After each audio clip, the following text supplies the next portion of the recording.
Hi Reddit. I'm 34, married, and lately, I've had this gut feeling I can't shake. My husband, Ethan, is 36. We've been together for 8 years, married for 5, and for the most part, everything's been solid, until a few weeks ago. It started with little things. He started taking longer routes home from work. Said he wanted to clear his head or avoid traffic, but we live in a quiet town. There's barely ever any traffic. Then there was the way he'd rush to his car in the mornings, like he was racing against something. Or someone. I told myself I was just overthinking. Maybe he was stressed. Maybe work was just getting to him. But then I noticed how protective he got of his car. We've always shared everything. We don't even lock our phones. He's never been secretive. But suddenly, if I left my phone charger in his car and went to grab it, he'd come with me every time. If I asked him to pick up something from the store, he'd hesitate like he was calculating something. It was subtle. Annoying, but subtle. Until one day, I was out cleaning the garage while he was on a grocery run. He texted me that he forgot his wallet and was coming back. That's when I realized he'd left his car unlocked in the driveway. I wasn't looking for anything. I swear I wasn't. But I saw something weird wedged between the driver's seat and the center console, a black phone case. I almost didn't touch it. But something in me cracked. I reached in and pulled out a phone. Not his. Not the one he always used. This was different, sleek, older model, with a cracked corner. No case. Just lying there. Dead silent. No notifications. No lock screen photo. Just black glass. My stomach dropped. I turned it over in my hands and realized I'd never seen this phone before. And I'd been married to this man for 5 years. I didn't even have time to process it before I heard the tires in the driveway. He was back. I panicked. I had maybe 10 seconds before Ethan walked through the front door. My hands were shaking, heart thudding so loud I could barely hear anything else. I shoved the phone into the pocket of my hoodie and closed the garage door like nothing had happened. He walked in all casual, keys jingling, mumbling something about forgetting his wallet. I nodded, smiled, said I was just finishing up the boxes. He didn't even look at me twice. The rest of the evening felt like I was living someone else's life. I kept thinking about that phone in my pocket, wondering what it meant. Every time Ethan laughed or touched my shoulder, I wondered who he really was. Because one thing was clear now, he was hiding something. I waited until he fell asleep. Around 1:30 a.m., his breathing evened out and I knew he was out cold. That's when I got up, went to the bathroom, and locked the door behind me. I turned on the faucet just in case he stirred, and pulled the phone out. Still dead. I rummaged through the cabinet and found an old universal charger. Plugged it in and held my breath. It lit up. No passcode. Just unlocked to a bland home screen. A few apps. A generic wallpaper. But nothing felt right. This phone wasn't a burner. It wasn't stripped or factory reset. It was lived in, but not lived in by me. There were messages. I opened the texts first. That's when I saw the names. J, B, and Carly. No last names. Just initials. But one thread stood out immediately. It was pinned. Carly. I opened the thread, and I swear my entire body turned to ice. The first thing I saw was a photo. It was Ethan. At our favorite coffee shop. The caption? Can't wait to taste you later, smiling face with horns. The message was from him. I scrolled. The thread was months long. Flirty. Explicit. Some messages were timestamped while I was out of town visiting my sister. Others, while I was literally in the house. I stopped breathing when I read the words, "She has no idea. You make lying worth it." And Carly replied, "Soon. She'll be out of the picture. Promise." I dropped the phone. I actually dropped it. It bounced off the counter and clattered to the floor. And in that moment, I realized something worse than cheating might be going on. I wasn't just dealing with an affair. There was something much darker happening here. Something planned. Something I was never supposed to find out. I didn't sleep. I just sat there on the bathroom floor, staring at that cracked black phone like it was a live grenade. The conversation between Ethan and Carly wasn't just about sex. It wasn't just emotional betrayal. There were lines in there that sounded like they were plotting something against me. One in particular kept flashing in my mind, "Soon. She'll be out of the picture. Promise." I kept trying to convince myself I was misreading it. Maybe it meant a breakup. Maybe they were just fantasizing about a future together and didn't really mean anything more. But then I saw another text, buried a few weeks back, from Ethan. "She trusts me. Still thinks I'm her safe place." Then Carly, "Good. Makes it easier." Easier for what? There were no direct threats. Nothing I could point to and say, this is a plan to hurt me. But something about the tone, the coldness in their messages, it made me sick to my stomach. I should have left that night. I should have packed a bag and gone straight to my sister's. But I didn't. Instead, I put the phone in a Ziploc bag, hid it behind the towels under the sink, and climbed back into bed next to my husband. I could feel the heat coming off his body. His breath was steady, peaceful, like he wasn't carrying any weight at all. I lay there frozen, staring at the ceiling, wondering how long he'd been living this double life, wondering if the man I married ever actually existed at all. And then it hit me, I needed proof. If I went to the police now, what would I even say? My husband might be cheating and possibly plotting something sinister because of a vague text from someone named Carly. They'd laugh me out the door. No. I needed more. Something real. Something undeniable. So I made a plan. I would stay calm. Act like I didn't know a thing. Let him keep talking. Keep moving. Keep thinking he was still in control. And in the meantime, I'd become someone else entirely. Someone he didn't see coming. The next morning, I woke up before Ethan. Or maybe I never really fell asleep. I lay there listening to him snore while my mind spun in 1,000 directions. I was scared. Not just of what I'd seen, but of how easily he fooled me. How casually he kissed me on the forehead last night. How normal everything had felt, until that phone. I needed to get ahead of him. So, I started acting. I cooked breakfast, played the role, smiled, laughed, asked him about work, kissed him goodbye at the door like nothing had changed. The moment he left, I turned into a different person. I pulled the phone from under the sink and started taking photos, every message thread, every timestamp, every screenshot. I emailed them to a new account I created just for this. Then I deleted the sent folder, cleared the cache, and powered the phone off again. My hands were still trembling. I knew I couldn't keep the phone on me forever. If he noticed it was missing, things could turn dangerous fast. So I went to the basement, pulled out one of our old Christmas storage boxes, and tucked the Ziploc bag under a tangle of lights and garland. It was the best hiding spot I could think of. He never touches that stuff. Then I opened my laptop and made a list of everything I needed to do. Asterisk, get a burner phone. Asterisk, find someone to stay with. Asterisk, open a private bank account. Asterisk, talk to a lawyer, quietly. Asterisk, install hidden cameras in the house. I knew it sounded crazy. Maybe even paranoid. But you don't read something like she'll be out of the picture. Promise, and just shrug it off. Later that day, I took an extra long grocery run. I picked up the essentials, then drove 20 minutes to a store out of town and bought a prepaid phone in cash. When I got home, Ethan was already there, sitting on the couch, watching a movie like he always did. Except he looked up and asked me something strange. You took a long time. Everything okay? He never asks that. That's when I realized he was starting to notice. I gave him a soft laugh and said traffic was awful. Then I leaned down and kissed him on the cheek. He smiled, but it didn't reach his eyes. Later that night, I set the burner up while he was in the shower. Just enough to text my sister and ask if I could visit next weekend. I didn't say why. I didn't want to raise alarms until I had more. But inside, I was screaming. Because I was living with a stranger. And for the first time in my life, I wasn't sure I'd make it out of my marriage in one piece. By the end of that week, I was walking on glass. Every word I spoke was calculated. Every move I made rehearsed. I'd never been a good liar, but now I had to become one, for survival.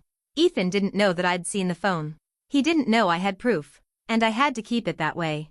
But something shifted in him, too. He started watching me more.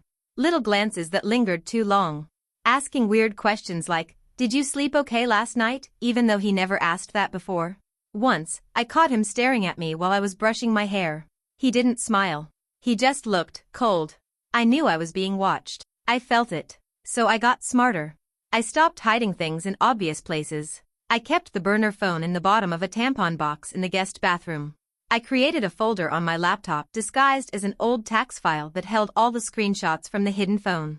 I even turned off the home's Wi-Fi at night so Ethan couldn't access any of my data remotely, if that's what he was trying to do.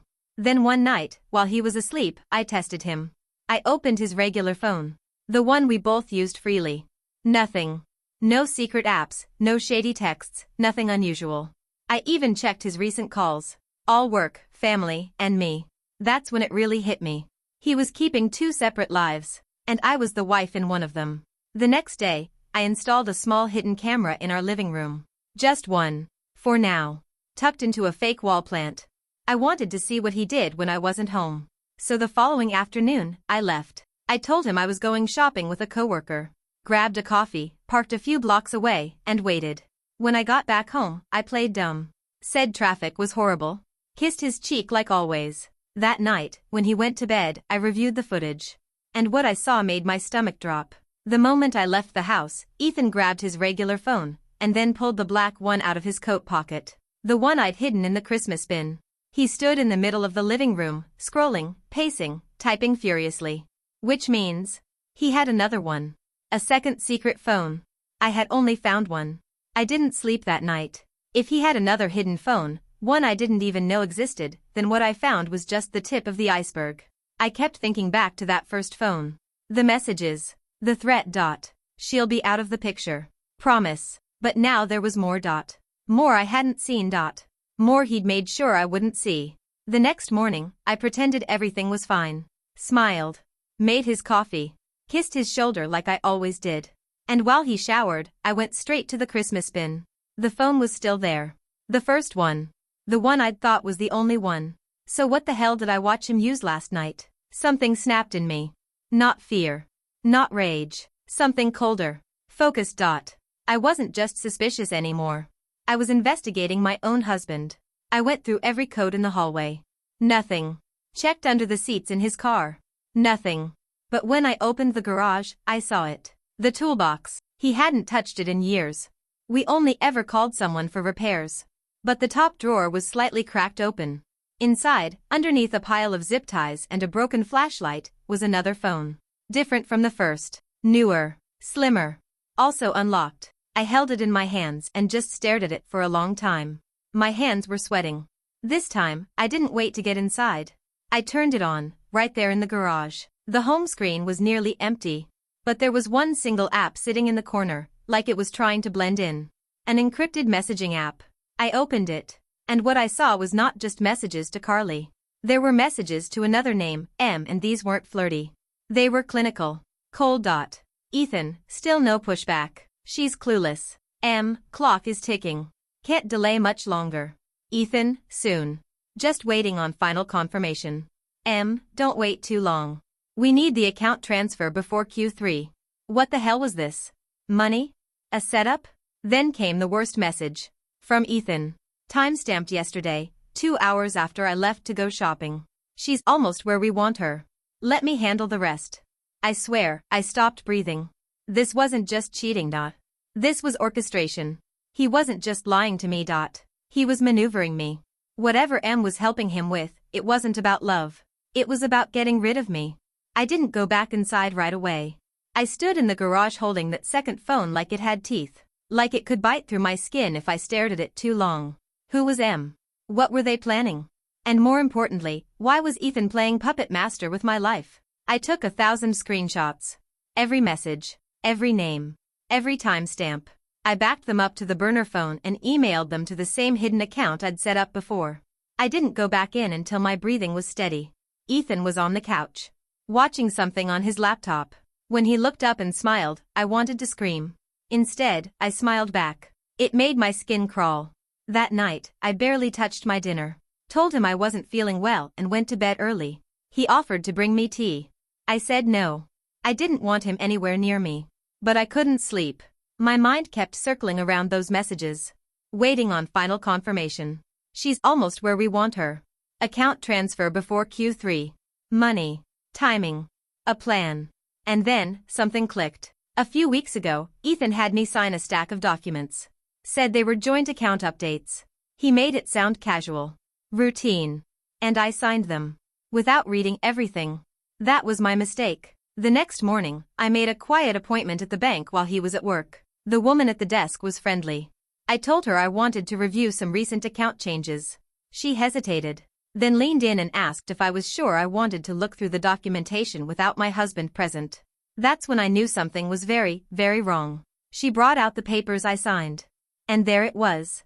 Ethan had transferred most of our joint assets, our savings, stocks, even my old inheritance account, into an investment trust in his name. I was listed as a temporary beneficiary. Temporary. If anything happened to me, if I died, or even disappeared, he would get everything. Everything. And then the bombshell. The trust paperwork had been notarized by someone named Marlena Shaw. I froze. From the messages. This wasn't just Ethan and some woman he was sleeping with. This was Ethan and a woman helping him orchestrate my erasure, financially, legally, maybe even literally. I left the bank in a daze. And as I stepped outside, I saw Ethan's car across the street. Parked. Empty. Watching. I didn't go home. I walked right past Ethan's car like I didn't see it. My heart was punching at my ribs, but my face didn't flinch. If he was watching, I wasn't going to give him the satisfaction of panic. I ducked into a bookstore 2 blocks down and waited. 15 minutes later, I peeked out the back window. His car was gone. I texted my sister from the burner, coming tonight. Don't tell anyone. Not even Mom. She replied instantly, are you okay? I didn't answer. I couldn't. Not yet. Instead, I went back home and started packing. Slowly. Quietly. Only essentials. Clothes. My backup laptop. That second phone. USB drives. Bank paperwork. Anything I might need if I never came back. I hid everything under the laundry basket. Told Ethan I had a last-minute work meeting and would be gone overnight. He looked suspicious. Asked if everything was all right. I told him yes. And I smiled. Again. But here's the thing, by then, something had cracked inside me. Whatever fear I'd felt was turning into something else. Focus. Resolve. Fire. He was trying to erase me. I was going to make damn sure I erased him first. That night, I drove 2 hours to my sister's, through back roads and unfamiliar highways. I turned my phone off halfway, just in case he tried to track it. My sister barely asked questions.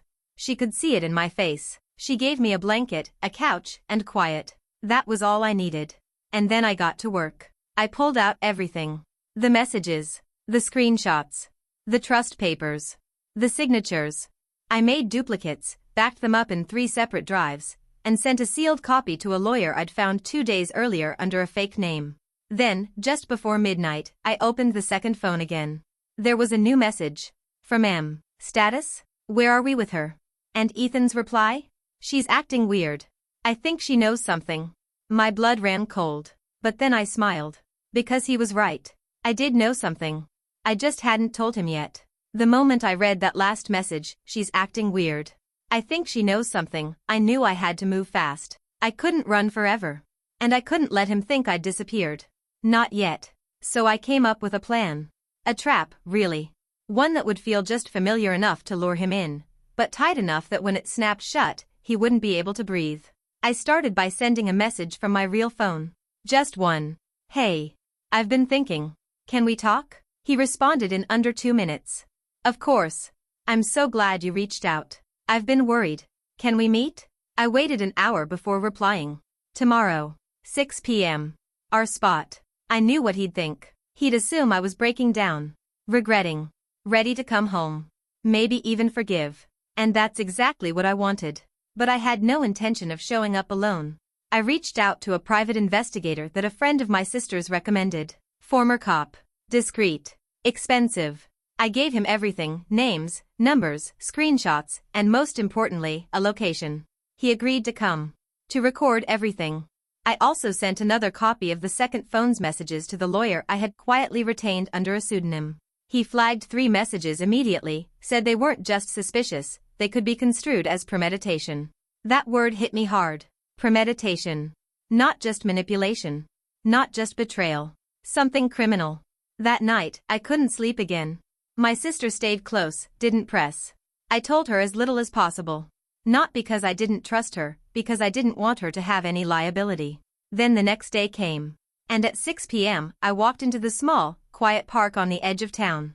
Our spot. Ethan was already there. Sitting on the bench like nothing was wrong. Smiling. But he wasn't alone. A woman sat beside him. I knew instantly it was Marlena, M. She was younger than I expected. Blonde. Polished. Ice in her eyes. I walked toward them slowly. But what Ethan didn't know. Every step I took, I was walking them into a sting. I walked slowly toward the bench, heart steady, breath shallow. Ethan stood when he saw me. Marlena didn't. He opened his arms like this was a reunion. Like he was the victim. I stopped 5 feet away and looked at him. Then at her. And said just 3 words, "Do you trust me?" He blinked, confused. Behind me, I heard a click. A small one. From the bushes. The investigator was in place. Audio. Video. Everything being recorded. I turned to Marlena. You notarized the trust documents, right? I asked casually. She stiffened. You've known Ethan how long? She opened her mouth, but Ethan jumped in. What's this about? He tried to sound hurt, concerned. So I dropped the act. It's about the fact that you created a trust that gives you everything if I vanish. That you're talking about removing me, manipulating me, monitoring me. I have all of it. Every message. Both phones. Every account transfer. His face fell. I didn't raise my voice. I didn't cry. I looked him dead in the eye and said, this is the part where you stop pretending and start praying. And that's when the PI stepped out from behind the bushes, flashing his badge. Marlena bolted. Didn't even look back. Ethan stood frozen, then turned toward me and whispered, you set me up. I laughed. No, Ethan. You set yourself up. I just handed you the mirror. The fallout was fast. Marlena was arrested 2 days later at her office. Fraud, forgery, conspiracy. They found evidence she'd done this before, with other men, other wives. Ethan? He lawyered up instantly, but it was too late. The messages, the hidden trust, the surveillance, he was cornered. My lawyer filed for divorce that same week. Emergency order. Full financial protection. The trust was dissolved. The accounts frozen. He tried to claim I manipulated him.